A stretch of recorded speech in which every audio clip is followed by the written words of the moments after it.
New York or nowhere. He just wants to talk to the Knicks. He doesn't want to go anywhere else. So, for just speaking from the Giannis standpoint and the Knicks, when I hear that Miami could be involved or Minnesota can be involved or maybe it's the Golden State Warriors that can be involved. Like when I hear about those teams in regards to Giannis, then I'm like, is it truly New York or nowhere? Are these guys, are him and his agent kind of leveraging these teams or leveraging the Knicks to get better offers? What do you think about when you think about all the teams in the mix here? Yeah, I think over the summer it was probably handled a little bit like the Luka situation where it was, hey, we're not looking to move this guy, but if we can get something done with the Knicks and he wants to be in New York, great, let's make it happen. We'll get this done. And we're not going to turn it into a circus before our season starts. Now it feels like this has been nothing but a circus for months. And now we're in a spot where it is, all right, let's just get the best offer. We're gonna take whoever comes with the best package. And that's where you're hearing conflicting things with the Bucks. Some have said they're open to bringing in players who are good players and maybe would help them stay competitive. And let's face it, it helps that they're in the East, right? Because you don't have to be all that great to be competitive in the bottom of the Eastern Conference. So that's part one. And then I think part two that we've heard a lot about is, no, they want draft equity and young players and young talent and all that. And I think they know there's going to have to be some veteran guys because the salary is just so big to match on in a trade. So that's where you get kind of the Warriors. If you start looking at those Warriors picks in 2030 and beyond, Yeah, they start 32. looking a little juicy, right? Because Yeah. you're thinking post Steph, maybe even post Giannis at that point, and you're thinking, all right, those might be pretty good picks, and that's where I think now it's turned into. It's not so much as much a leverage play as making a deal with the Knicks straight up one-on-one in season. It's tricky. It's difficult. Yeah. There may not be a match there. So let's see what else is out there. Maybe if nothing else, what we do is we find out from another team. Yeah, actually, we'd be interested in player X, player Y, player Z from New York if that's where you're ultimately going to send him. Yeah, I feel like for John Horst and the Bucks, like this may be their most optimal window when it comes to leverage, right? Because, maybe they're putting it out there to say, okay, yeah, we could wait until the offseason when Knicks get more picks and Miami gets more picks. But if you want them right now, you're Golden State, you just lost Jimmy Butler. You want them right now. Give us the King's ransom. Give us everything that we're looking for here. And in turn, you get more or less a 2 playoff run rental, if you will, in the event he doesn't resign. Yeah, that's exactly what you're looking for. And of course, we all know, right? We're all grown-ups here. There's going to be back channel discussions between Giannis's reps and Giannis and whatever team is whenever it is time where it's like, hey, we're in this. Like, are you going to come here and stay here? Or are we, looking at, this year, next year, and that's it. And that will obviously change things, right? Some teams are going to say, well, hold on. Like if I was running the Warriors, if I didn't have some commitment from him of, hey, I'll extend when I get here, which if he says it, I think we can take his word because he's done it every time with the Bucks where it's been, hey, get the right guys around me and I'll, re-sign here because he's done it before. I think you would take that and then you feel comfortable giving up multiple picks and some of your younger guys and those kind of things. But if not, then it becomes, all right, it's going to be less of an offer because I don't know that you're going to be here long term. Yeah. The New York or nowhere thing is still intriguing to me because I'm like, when they talked about that exclusive window with the Knicks during the summer, I'm like, is this a case where they're putting out there, yeah, Miami and all these guys could be interested, but is it more the Bucks not wanting to find themselves in that Nico situation where with the Luka trade, he did give the Lakers an exclusive window and acted on it? Is this John Horst saying, hey, I'm trying to, keep my job for the future. I'm trying with other teams, but maybe it is the Knicks in the offseason. Yeah, it definitely could be. And I think in the offseason, what you'd be looking at is things just become a little bit easier because there's going to be 6 or 7 teams with cap space. And then it might be, hey, the player who you have to put in the trade, we don't really want that guy, route him here instead. And in the offseason, just as other contracts will have fallen off the books, the Knicks aren't going to be roughly $5 below their second apron hard cap, which makes, maneuvering tight for them. So I think we're very much in a spot where we'll be, all right, that could be easier. I do think what the Bucks also want to avoid is they don't want this to turn into Giannis saying, I want team X, or even this team or that team, or these three teams, or whatever it is, because now you have reduced your window and it's a little harder for yourself to, rather than, all right, we could talk to everybody and collect 29 best offers. If it starts to become, well, I'm going to one of those teams anyway, first chance I get, it becomes harder. So that's I think the other reason why you try to keep this a little quiet at the beginning. But now that's all out the window. Now it is, yeah, again, guarantee you the other 29 teams have all called. Even teams who know that they have no chance are still, hey, what about this? Just in case, that's where it goes, because that's kind of how you have to do it when a player this good comes on the market. He is the best player to truly hit the market in a very, very long time. Because if we think about it, Luka never hit the market, Never hit right? the That market. was just done. Yeah. Anthony Davis never hit the market. It was, I'm going to LA, get me there. Yeah. Even Cat, that never, like, that just Never happened. did. Right, never went to the market. So that's why, we're in a spot. It's been a long time since it's been, hey, let's get the best we can for this. It's kind of almost like Donovan Mitchell, probably the last big guy who was out there where it was, all right, we're going to kind of listen to everybody, and we know that landed him in Cleveland. So that's why I think if you're the Bucks, you the only thing you really owe yourself, get the best possible deal you can for the franchise, because at the end of the day, Giannis will be beloved there forever. You'll Yeah. welcome him back with open arms when you hang his jersey in the rafters, and then it'll be, all right, you're gonna go play somewhere else, but we have to build a team for the next 5-10 years after you, and we've got to really put ourselves in position to be in the best place we can. Well, let's talk about the Knicks' pathway to getting him. I've been tossing and turning with this one because I'm just not so, some days I watch this team and I'm like, yeah, they need to make a move and go get him. And then other days I'm like, this would be so tough, because when you think about it, everybody's already assuming it's Cat in there because of the salary. But a lot of these guys that the Knicks would have to put in, I'm not, how high are other teams on them? Like with the McCall scenario, everybody's saying, well, they could just send them to Portland and get those picks back. But what's Portland's, motivation to take on McCall, Bridges? What do you think about that? Because with OG Anunoby, I have no interest in putting OG Anunoby in a deal. To me, it makes no sense. When you think about potential returns, I want nothing to do with Kyle Kuzma or to have him have any type of responsibility as it relates to helping the Knicks win a championship. Yeah, you don't want Kuz. That's not going to be helpful. Yeah. Now if it turns into, at the end of the day, if it was Cat and I'll say one of Bridges or Anunoby, and you got Giannis and Drew Holiday, I think you say, let's go, right? Let's kind of go here. I think at that point you're looking at probably starting Mitchell Robinson, and you're coming away with Robinson, Giannis, Anunoby or Bridges, Holiday, and Brunson. Give me that starting five all day long, right? Going into battle, and I still get Josh Hart coming off the bench, and Deuce McBride and my other guys. You're a little thin up front, but that's something you solve with another deal maybe. So I think what you're kind of looking at here now, if you're the Knicks, it becomes, all right, well, if the Bucks are insistent we need draft assets, you're not getting them from the Knicks. They don't have them. Right. There's nothing left to give, minus some swaps that probably aren't going to be very good, especially if they get Giannis. So that's where it's like, I don't really have a lot of interest in that. But what you could get the Bucks is, hey, we're going to route a guy to Portland. The picks that Portland owns from Milwaukee will get routed back to Milwaukee. Now they've got their own picks back. So if they decide, hey, this is going to take us 3, 4, 5 years to dig out of this before we're really good, we're ready to go. And that's where I think you could see this turn into, a multi-team trade.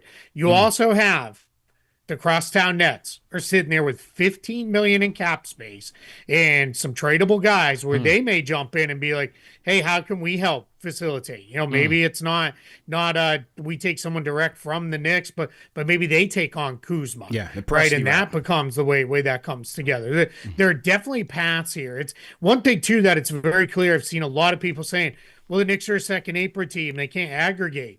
they're not a second They're apron not. team. They They're not. can't be one. They're hard capped How out capped. Right. the second apron. So they're in a spot where they can still aggregate contracts together. Where it gets tricky is they can't take back a dollar more than what they send out because they're above the first apron. But they can get around that, especially if you start talking about moving a couple of these big contracts. Are we in agreement here that for the Knicks, their best chance would be the offseason when they can open up that 33 pick, that first round pick? Because for me, it's like if these other teams, the Miamis, the Golden States, the Minnesotas, if they're all legitimately in it, then to me, they still offer the best packages in terms of getting Milwaukee closer to what they're looking for. The blue chipper, the young player, some draft capital, maybe it's cap relief. I feel like those other teams would have a better shot. Yeah, and I'm with you on that. I think that those teams would be better positioned just because they do have more draft capital. There are some younger players on those teams, so I think you're in a place where, yeah, maybe you do let this run to the summertime, and you figure it out there. And I'm with you. Go back something you said, a while back. There are nights, especially recently, where you're like, do I want to even do this? Like this team's playing pretty well, and it was interesting when they went through their bad period there, a few weeks back. People were like, "That's it, they don't have it." Everybody has bad stretches, Bad right? stretch. And it's now it was pretty bad. Hey, I'm not gonna pretend like it wasn't, but they're still a pretty good team, and I would feel pretty comfortable if I was the Knicks with saying, you know what, small move around the edges. We did, move Yabusele. We kind of reworked a little bit of the rotation, but our main guys are all still here. I'd feel pretty good about that going in, even if it wasn't get a Giannis deal done. And then what you may have is let's give this group one more playoff run. Yeah. Then if Giannis stretches into the summertime, we can have the same conversation then. We can get all into it then and figure it out. Then if we want to make a deal, and it might be a little bit easier because we have a little bit more to offer. If it is this deadline, who's your prediction? Who's the team? Yeah, for a while I felt like it just so many years of being a fan and then covering the league. Feel like when a player has this is where I would like to be, even kind of out there, it's usually where they land. So for a long time, I was like, I'll probably end up with the Knicks. Like that feels like where he wants to be. But this Warrior stuff is coming so strong. Yeah. Yeah, and so many reports from the really credible people that you can trust are saying like the Warriors might have the best package. And if I'm the Bucks, I'll go back to, yeah, I kind of like the idea of getting some of those future Warrior picks that are a little further out and down the line. And if I'm Golden State, it might be a little bit out of desperation here, but I might be able to get there. And if I'm Milwaukee, I might even be willing, you know what, I'll take on Jimmy Butler's contract because, you know what, let it kind of ride. We can rehab with us. Then when we start next season, it'll be, hey, you work yourself back into shape here, and then what we'll do is we'll turn around and figure out a deal for you then to another team, and then we'll kind of gotten picks and you coming in, and we'll get some picks for you going out on the other side. And that's something a lot of teams are going to try now after OKC had so much success with that of, hey, take a guy in, get him right, get him healthy, and then move him on the back end and get some assets that way. I think it might end up being the Warriors. I'm with you, man. The Warriors thing really started to get hot and heavy after the Shams announcement. I saw Anthony Slater's article as well. So, like you said, it could be a last-ditch Hail Mary. If they're going to be sticking with the Steph build for a couple more years, as long as Steph's there, they can't be really stuck in no man's land because they are going to compete. They are going to be a competitive team. So maybe they do bail on the youth movement, finally find Kuminga home. Maybe it's Pods and Moody as well. And then, as you said, 32 first-round picks. That could be enticing for the Bucks. So that'll be interesting there. Good. I'll add this too. Yeah. The Warriors might even say, hey, you want off Bobby Portis? We can send you another contract too, and we'll take Bobby Portis because they've got like Buddy Hield's contract, right. And the Warriors might be willing to work in a couple other guys and take back a contract that the Bucks maybe like because that's part of why I keep hearing this could get done sooner is then the Bucks are going to turn around and all right, if we're kicking off a full scale rebuild, Miles Turner has no place here, Bobby Portis has no place here.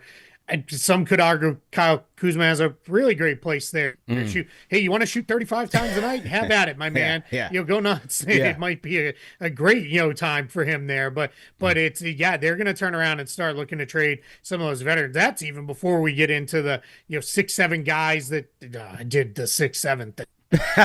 But they've got a bunch of those guys on vet minimum contracts that they could start moving on. And those guys aren't going to return any monster value. But if you could get a second for each of them, great. You start piling up your draft capital, and that's how you start restocking your treasure chest. Keeping it on the Knicks, because they're a team that I feel like they need another bench move to really solidify a playoff run. Now, I don't think it's going to be a blockbuster, so skipping the Giannis thing and moving to a bit mid-level, because it looks like the market for him is going to be red hot. That's Najee Marshall, man. Dallas Mavericks. Absolute beast, especially inside the paint. True shooting percentage north of 60%, I believe. 17 points per game. Great contract, $9 million. Where do you think Dallas goes there, man? Yeah, they have. Mark Stein's been all over it, and when it's Mavericks related, he's the guy that's going to get the stuff. And it has been, they want at least a really good first, if not multiple, for Marshall. Now, I'll pause to say that's today, right? Everybody a week out from the deadline or more wants 2 firsts for everyone, and every team wants to give up 2 seconds. And then magically we get close to deadline time and everybody's like, all right, 1 first. All right, let's go. Let's get it done and go. But Marshall has been so good. He's a really good fit with Cooper Flag. He has a great contract moving forward. They're going to, I don't think an AD trade's going to happen at the deadline, but they're probably going to move him this summer, is at least where things are maybe feeling like. And if they do, Marshall's the kind of guy you want on the backside, because I don't think Dallas, with Cooper Flag, with Kyrie Irving coming back, they're not intending for this to be, all right, we're going to be in the lottery for the next several years, because they also don't have control of their pick after this year. So this year they're fine being whatever they are, but starting next year they want to start winning, and that's Marshall's a really helpful guy. So I don't think anybody's getting him for anything that's we're not coming on here later and being like, man, what a steal. You're going to have to pay to get him. You got to pay, man. Yeah, to me, he'd be perfect for the Knicks coming off the bench and give him, a versatility offensively when the threes aren't falling. I mean, the guy can get into the paint effortlessly.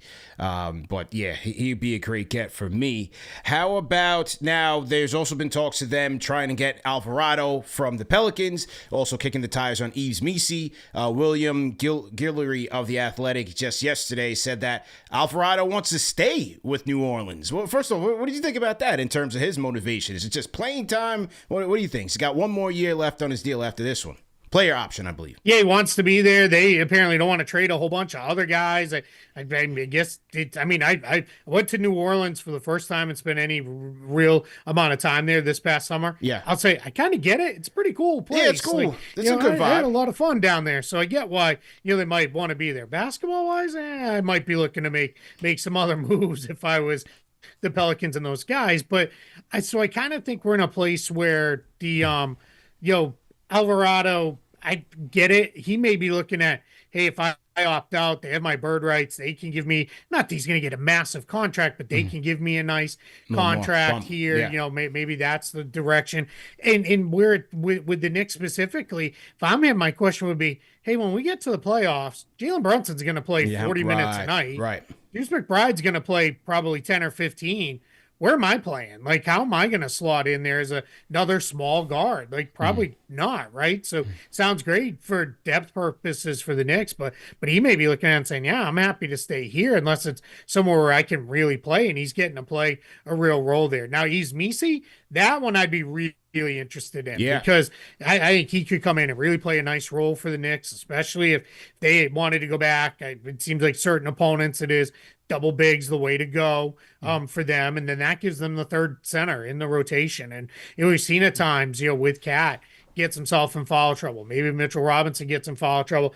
Then you're in that like Ariel Huck-Porty, who does a nice job, but let's face it, he's a limited guy. Right. So if you could get Yves Missi, that'd be pretty good if you could try to pull something like that off. Yeah, seems like, at least from Will's article, seems like New Orleans is kind of searching for more draft compensation there. And with Amisi, I mean, he's 21 years old, so I wouldn't blame him there. But like you said, for the Knicks, that would be a good get. Now, Bobby Marks in his article today was talking about the fact that because essentially we're looking to move that Yabusele contract. He's got another year on that taxpayer mid-level that they signed him to. But Bobby Marks was saying, hey, if they're able to get off of that salary, they'd be able to get Mitchell Robinson in there and remain under the second apron. So I'm wondering then, is that a signal where if they do trade Yabusele, it may not be for a guy like an Alvarado who has that player option, but maybe it is for someone who's coming in as a free agent going into the summer so that they don't have any more long-term commitments? Yeah, I mean, it may be, right? And it could even be one where I like to call these 230 on deadline day trades where nothing else has come together. And the Knicks might be like, hey, you know what? This doesn't really do anything for us right now. But what it could do is let's move off of him. We'll either convert a two-way guy. Maybe there's a buyout guy who didn't make over the tax, or excuse me, the non-taxpayer MLE that we could get to fill out the roster. And maybe they do throw one of those second rounders. They've got a handful of seconds. Yeah. And hey, will you take on a second to eat Yabusele, or maybe even two of them to a team that's like, yeah, sure, let's go. I know we've heard the Spurs mention. There's been some talk of, could Jeremy Sohan land in New York? And Sohan's an interesting player. I think that one comes with the challenges of he needs re-signed, but it's not going to break the bank. But if you're looking to, we want to do Mitchell Robinson, I mean, then it's all right, let's take a look at Sohan for the rest of the year. If it works out, maybe we'll find a way to keep him in here without getting crazy with our salaries, or, we just let him move along. Anybody else you think about with that Yabusele deal? Like, Yabusele Dadier, Yabusele Clarkson. But what do you think, man? I mean, I look at the Knicks. I look at their need at, more consistency at the playmaking option. I'm not sure if they trust Kolek in the playoffs, if they need him. They could always use another wing, in my opinion, given the durability of Hart and Anunoby. And as a backup big, more insurance to jump ahead of Huck Porty in the event you need him in the playoffs. Yeah, and you're going to have to pile a couple guys together with Yabusele, but could you go out and maybe get someone like Matisse Thybulle to come in? Now, he's been hurt, hasn't played a lot, but he's been a much improved shooter since he's been in Portland. That gives you just another really good defensive player. With Mikal Bridges and OG Anunoby, you have pretty good defensive wings when they're locked in and focus. But Thybulle will give you one more that could come in and give you that with a little bit of shooting. Probably too expensive for them to go get a guy like Rob Williams. He probably makes a little bit too much for it to be, realistic there. So that part gets a little bit tricky. I was kind of looking around. I mean, these are the guys. No one's gonna be jumping up and down and running to the store to buy the jersey. But could you get like Jock Landale from Memphis, who's been a solid big. Jay Huff from the Pacers, another guy who's just, these guys have just been solid big men that can just come in and play a role for you in that spot. And then if the Bucks, let's say it's not Giannis for the Knicks, guys like Gary Trent Jr., Cole Anthony, those guys are on minimum deals. Those would be, hey, we're going to swap out one of our minimum guys for your minimum guy. We saw that as recently as last year, right? They did that with gosh, now I can't. Was it Reggie Jackson who went out for Jericho Sims? Somebody went out for Jericho. Oh, Sims. Dylan Wright. Yeah, Dylan Wright. Yeah. So you're in a position where you could do something like that, and that's an easy move. It seems like Jordan Clarkson has kind of fallen by the wayside here. Yeah. So maybe you move him for a guy like Gary Trent Jr. and that's where you go. There's again, none of these are going to get people super fired up, and you're not again running to the team store, but these are the kind of moves where, if they don't do a Giannis move, you kind of look at it, it's like, well, there's not a whole lot they really, really need. Yeah. So just be smart and make a couple small moves around the edges that kind of fill out your rotation. Let's go kind of rapid fire around the league. Is Ja to the Kings an inevitable? Or is Memphis looking at another trade deal? I mean, that just seems like a no man's land. He's injured. He's Ja Morant, man. What do you think? Yeah, I don't think he's going anywhere. I think he's going to stay right in Memphis, because I think when they put it out there and then nothing happened beyond, we didn't even get like here's who reached out, here's guys that were offered. I think the market told them there's not a whole lot for John Morant right now. And I think it's going to be, if you're the Grizzlies, the best thing you could do is let's get him past this elbow injury, get him back on the floor for some level of consistent basis, and just prove that he's healthy and try to go into the offseason either with, you know what, he played well. We had some of our guys together. We like what we are. We feel good going into next season. Or, hey, at least he showed he's healthy, and now we can try to move him and figure it out. So that's where I think that is, the tough spot for the Grizzlies with Ja. I don't think he's going anywhere ahead of the trade deadline. Do the Nets sell high on MPJ? MPJ having a career year with the Nets. What do you think, man? Yeah, we've heard nothing but MPJ trade rumors. Then we heard, well, we might just keep him, right? That to me, that's the posturing part of this, right? Where it's like, whoa, but that's sending the message, hey, we're not giving him away. We're not desperate to get off his contract. It is true. The Nets do intend to be good next season and try to be good because that's when they don't have control of their pick. So I think for them it is, all right, we've kind of done this for a couple years, and there is some part of them that says, let's not necessarily move a guy who's playing really well. I mean, he might be an all-star this year if the coaches side can get past the fact that the team record stinks. I mean, he's been great. So we'll see, but I think if that's where it feels like if Detroit wanted to get serious and wanted to throw the right kind of offer at the Nets, I think it would be hard for the Nets to pass it up. And if you're Detroit, that's like a perfect fit, right? That's exactly what that team needs is one more shooter scorer who can take pressure off Cade Cunningham, but also a guy who is used to being the second or third option at times because he played all those years with the Nuggets where that's what he was. He's not going to come in and be like, I need the ball, Cade Cunningham, go stand in the corner, right? He knows how to play. He understands that role. That's the team, man. I'm like, that's one of my sleepers in the East. Like, nobody's really talking about Detroit having the wherewithal to shed some of that depth that they have, whether it's cap draft capital or roster capital, and get another high impact player. To me, I'm like, man, nobody's really talking about Detroit. I feel like Trajan Langdon can come in here and make a sneaky move here, man. Yeah, absolutely. And I think they're also in a spot too where I could also see them say, you know what, we like what we have. We want to see what it looks like if we're healthy in a playoff series and we're playing with home court advantage and all that. I mean, you guys know better than anybody. They gave you everything you could ask for. No, you're right. Last year, and it was an absolute battle. And I could tell you Pistons people feel like if we had Isaiah Stewart and Jaden Ivey, if we had one more ball handler and just Isaiah Stewart doing what he does, they feel like that series might have gone the other way. Now, who knows, right? But it's one of those things where they feel very confident in the players they have. But I kind of look at it and say, man, you are close. Why not really give yourselves a chance? Because it's not like you're going to have to give 4 first-round picks and 3 young players for Michael Porter Jr. Like it's going to be a hefty price, but it's not going to be everything you own. Does the Celtics go out there and get a big man? Is a guy like a Gafford, is that out of their price range? I mean, they have the Simons deal that they can dangle to a team. What do you think Brad Stevens does? Yeah, the Simons one is interesting because he's played really well with the Celtics. And what the challenge is, like you're going to see it if you watch their game at all tonight. They're playing the Kings. Jaylen Brown's out. He's got some nagging injuries, and they're kind of giving him a rest day.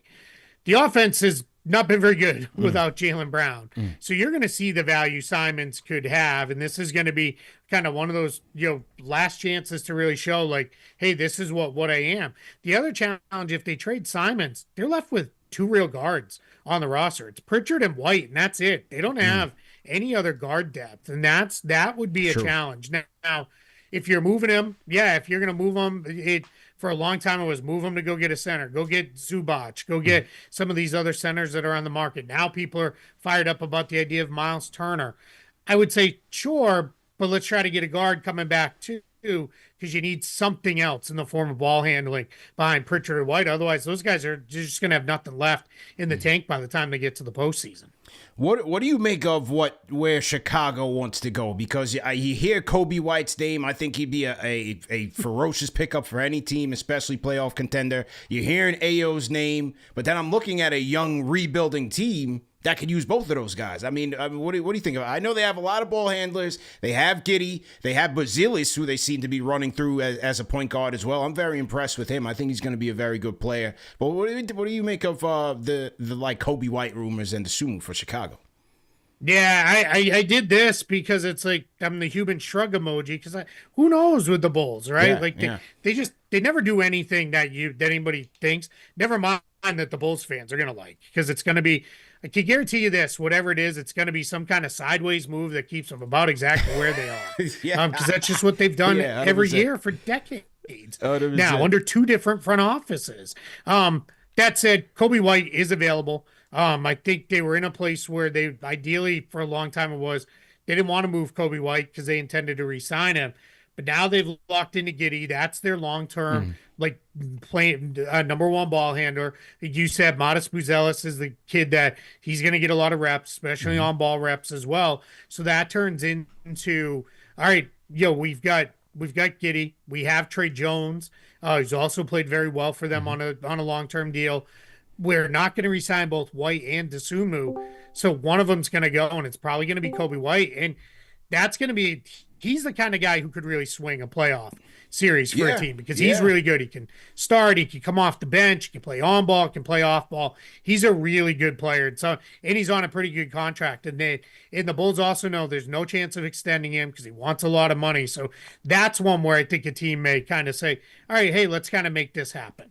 What do you make of the Lakers? You know, I mean, Luka having an outstanding MVP caliber season, and LeBron coming back. He seems to be gaining form. Austin Reeves on the way. What do you think about the Lakers? They still have those draft picks, those later year draft picks they're kind of holding on to. Where do you see them going?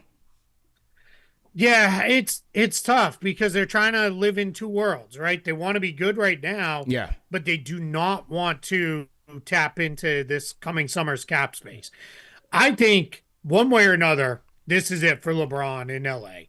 I think we're going to see him either retire at the end of the season or he's going to move on and go play elsewhere. There was a lot of talk of, he's always said he wants to do one more go around in Cleveland. The Cleveland could he talk just is coming kinda up, return man. there? Yeah, it's always, hot. And if they get off some money, could it turn into, hey, now all of a sudden it's not come here and play for the minimum. It might be, hey, we can offer you the taxpayer MLE and kind of comes home as one more time the conquering hero, right? I can see that. So we'll see with that. But the hard part is for them at the deadline, they're active, they're looking for upgrades, but they don't want to take money on unless it's a guy they feel really good about having be part of it. There were a lot of DeAndre Hunter rumors earlier in the day today. Saw that. The problem with DeAndre Hunter is he makes $25 million next year, and that's half of their cap space immediately gone. And the way I put it is, you have to ask yourself, if you're a Lakers guy, am I happy to spend $25 million on of my cap space on DeAndre Hunter?